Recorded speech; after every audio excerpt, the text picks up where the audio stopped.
مرید ہو گیا محمود غزنوی حضرت ابو الحسن خرقانی کا، بیعت ہو گیا، آنے جانے لگا۔ ایک دن کہنے لگا حضور کوئی تحفہ ہی دے دے، تو حضرت نے کرتا اتار کے دیا، کرتا دیا۔ یہ کسی کے پاس ہو تو بڑی نعمت ہوتی ہے، کسی بزرگ کا کوئی تبرک، کرتا دیا۔ فرمایا جب بہت زیادہ کوئی مسئلہ بن جائے تو کرتا سامنے رکھ کے دعا کرنا، اللہ تجھے فتح دے گا۔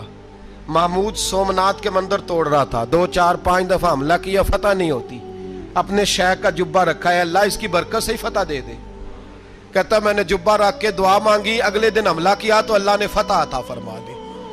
محمود کہتا فتح ہو گئی، میں رات کو سویا، حضرت ابو الحسن خرقانی خواب میں ملے، اور بابا جی کو میں نے دیکھا تو چہرے پہ جلال ہے۔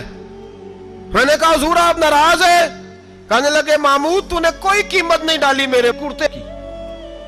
یہ جملہ آپ کو زیادہ سمجھ آئے گا۔ کہنے لگے تو ککھ مول نہیں پایا، کوئی قیمت نہیں ڈالی تو نے میرے کرتے کی، بس ایک فتح۔ کہ حضور کیا مطلب؟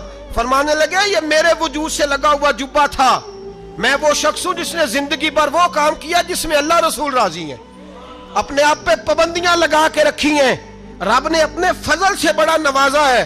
فرمایا اگر تو میرا جبہ سامنے رکھ کے یہ دعا مانگتا نا، اے اللہ ہندوستان کے سارے ہندوؤں کو ایمان کی توفیق دے دے، اللہ نے سب کو کلمے کی توفیق دے دینی تھی۔ تو نے کیا قیمت ڈالی میرے جبے کی؟ تر دامنی پہ شیخ ہماری نہ جائیے، ہم دامن نچوڑ دیں تو فرشتے وضو کرے، اور فرشتے بھی کرتے ہیں تعظیم میری، فدا ہو کہ ان پر یہ عزت ملی ہے۔ اللہ تبارک و تعالیٰ اپنے بندوں کو طاقتیں دیتا ہے۔ مسئلہ یہ ہے آج بہت سارے لوگ تو انکار کرنے لگے ہیں، اور ہم جو اہل ہیں، ہمارا جن کا عقیدہ ہے، جنہیں اللہ نے خوش عقیدگی عطا فرمائی ہے، وہ بھی بہانوں کا شکار ہیں، بہانوں کا شکار ہیں۔ کر لیتے ہیں، دیکھ لیتے ہیں۔ اللہ والوں سے دوستی لگائیں، ان کا قرب اختیار کریں، ہر دعا ہر التجا نبی پاک کا وسیلہ شامل حال رہنا چاہیے۔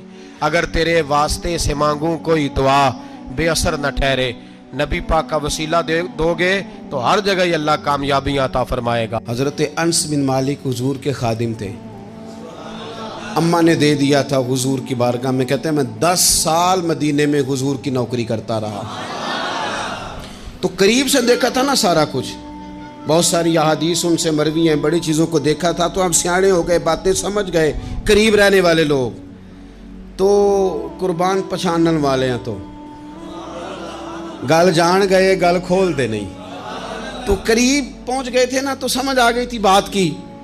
تو ترمذی میں موجود ہے، ایک دن حضور سے پوچھتے ہیں یا رسول اللہ قیامت والے دن آپ کو کہاں تلاش کروں؟ یعنی حضور علیہ السلام سے پوچھتے ہیں حضور میں نا قیامت والے دن،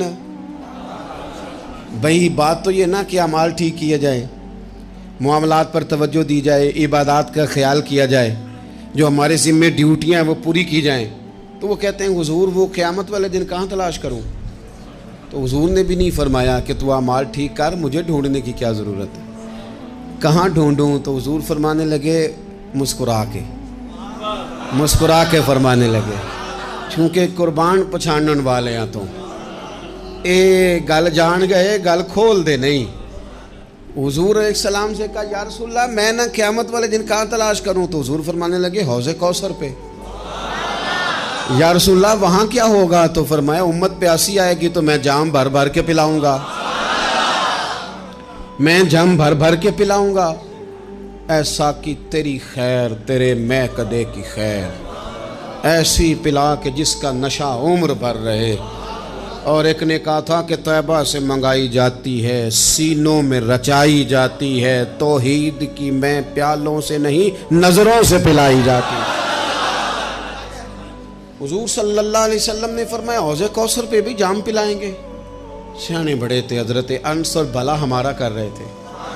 یہ حضور سے پوچھ کے نا تو ہمیں ایڈریس بتا رہے ہیں، کیونکہ حدیث روایت کر دی نا تو ہمیں ایڈریس سمجھا دیے، پتے بتا دیے کہاں پہنچنا ہے، ساری جگہ سمجھا دی۔ چلیں جدید دور آ گیا ہے، انہوں نے لوکیشن بتا دی کہاں کر کے نا کس جگہ جا کے سٹاپ کرنا ہے کام۔ یا رسول اللہ وہاں ملاقات نہ ہوئی تو حضور نے فرمایا پھر پل صراط پہ آنا۔ یا رسول اللہ وہاں کیا ہوگا؟ فرمایا امت گزر رہی ہوگی اور میں دعائیں مانگ رہا ہوں گا، رب سلم امتی رب سلم امتی، یا اللہ میری امت کو سلامتی سے گزار دے۔ تو وہاں آ جانا, میں دعائیں وہاں مل جاؤں گا. قربان جائیں.